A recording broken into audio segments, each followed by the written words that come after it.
Hello, this is Dodie from Deliberate Aging. Welcome to my podcast.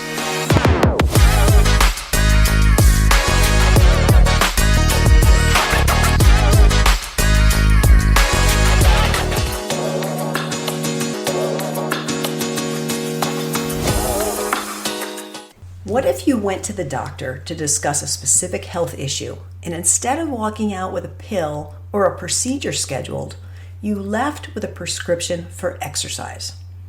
Sounds a little unusual, right? But think about it. What if movement, something as simple as getting up and getting active, could be the key to improving your health? Now let's consider this. What kind of issue might prompt your doctor to recommend exercise? Obesity might come to mind first, but the truth is the list of conditions that benefit from regular physical activity is very long. It can include, of course, obesity, diabetes, heart disease, anxiety, depression, osteoporosis, and the list goes on and on. From mental health to chronic physical diseases, exercise can play a pivotal role in managing and even preventing these issues. So believe it or not, the idea of prescribing exercise isn't new. If you had been a patient of Hippocrates, yes, that Hippocrates, the father of scientific medicine, who lived from 460 to 370 BCE, you might have walked out of his office with an exercise prescription in hand. Hippocrates believed in a holistic approach to health and was one of the first to advocate for exercise as part of a wellness regimen. In fact, in one of his writings, he stated, "Eating alone will not keep a man well. He must also take exercise. For food and exercise work together to produce health."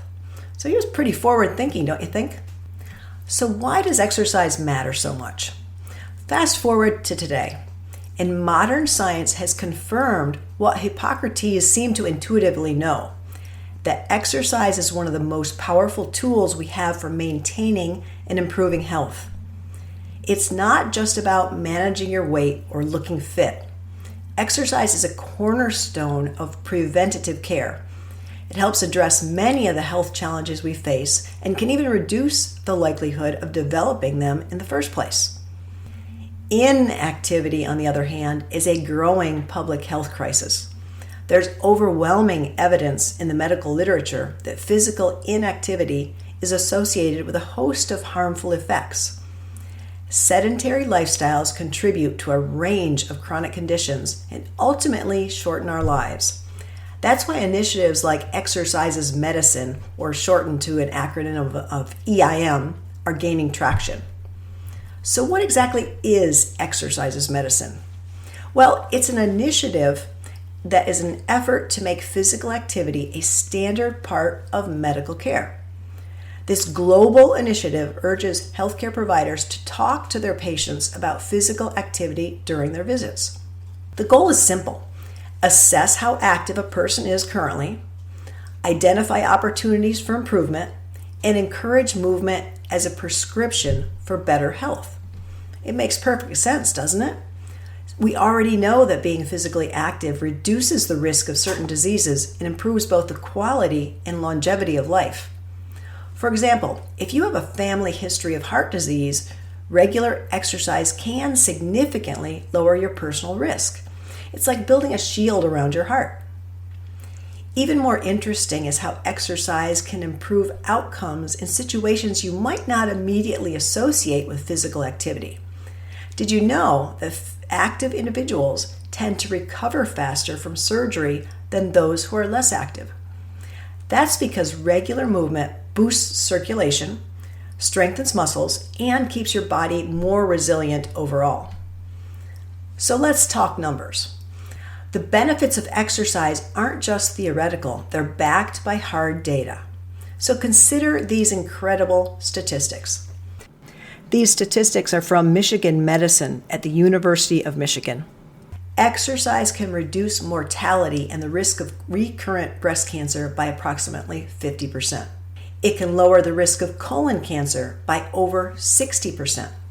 Regular physical activity reduces the likelihood of developing Alzheimer's disease by approximately 40%.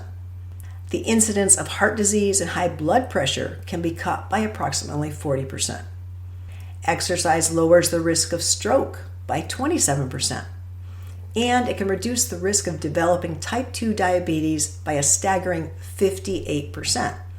So pretty convincing data, right? And these numbers aren't just about living longer, they're about living better. Exercise doesn't just add years to your life, it adds life to your years.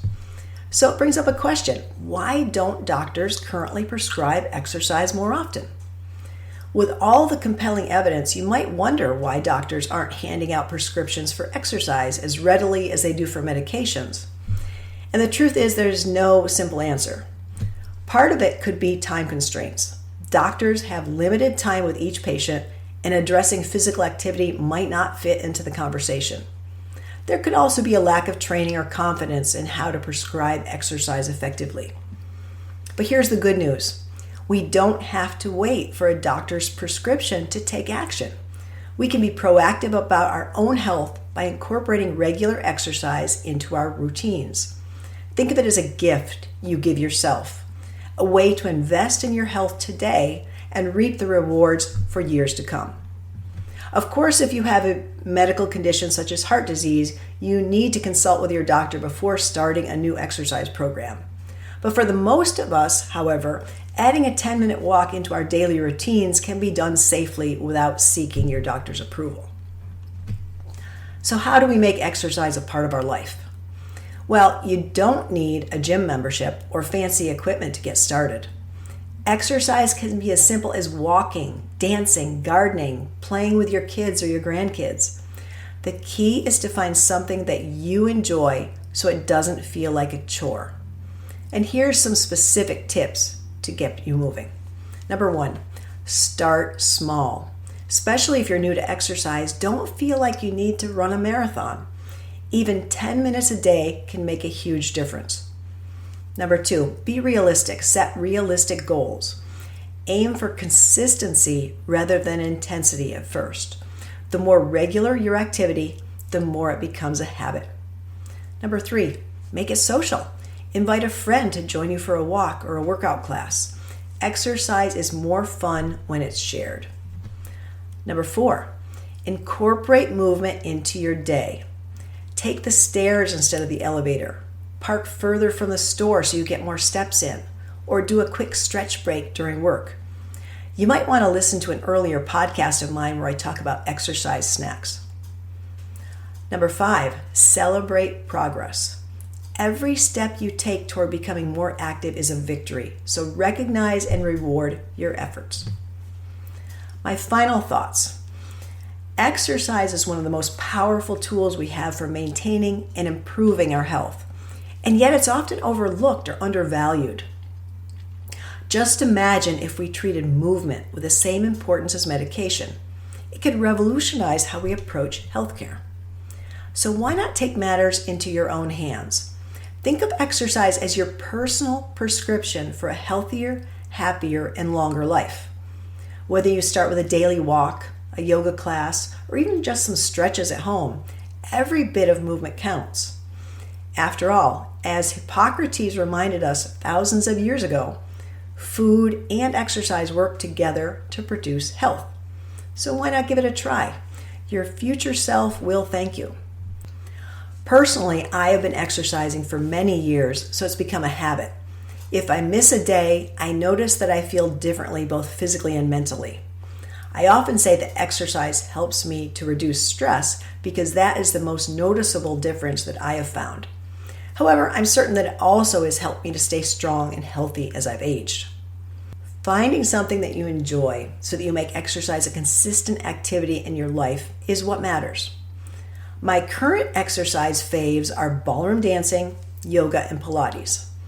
But in the past, I used to love doing aerobic videos. Anybody remember the Jane Fonda on the VHS? I used to do those often. So I noticed that my exercise interests are changing over time, and that's not a bad thing. The key point is to find something you love and be consistent.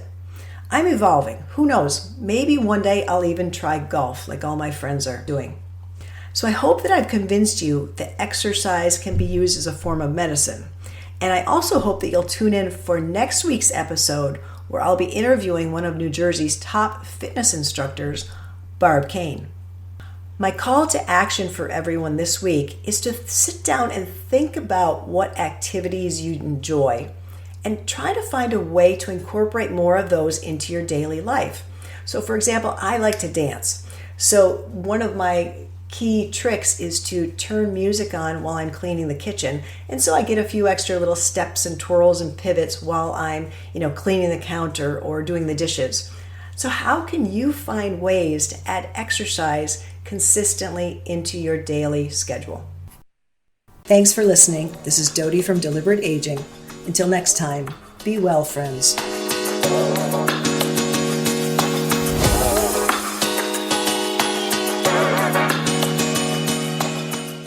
This podcast is presented solely for informational and educational purposes only. Use of information from this podcast is at the user's own risk. It is not intended as a substitute for the advice of your physician or other qualified professional. We are not responsible for any losses, damages, or liabilities that may arise from use of this podcast.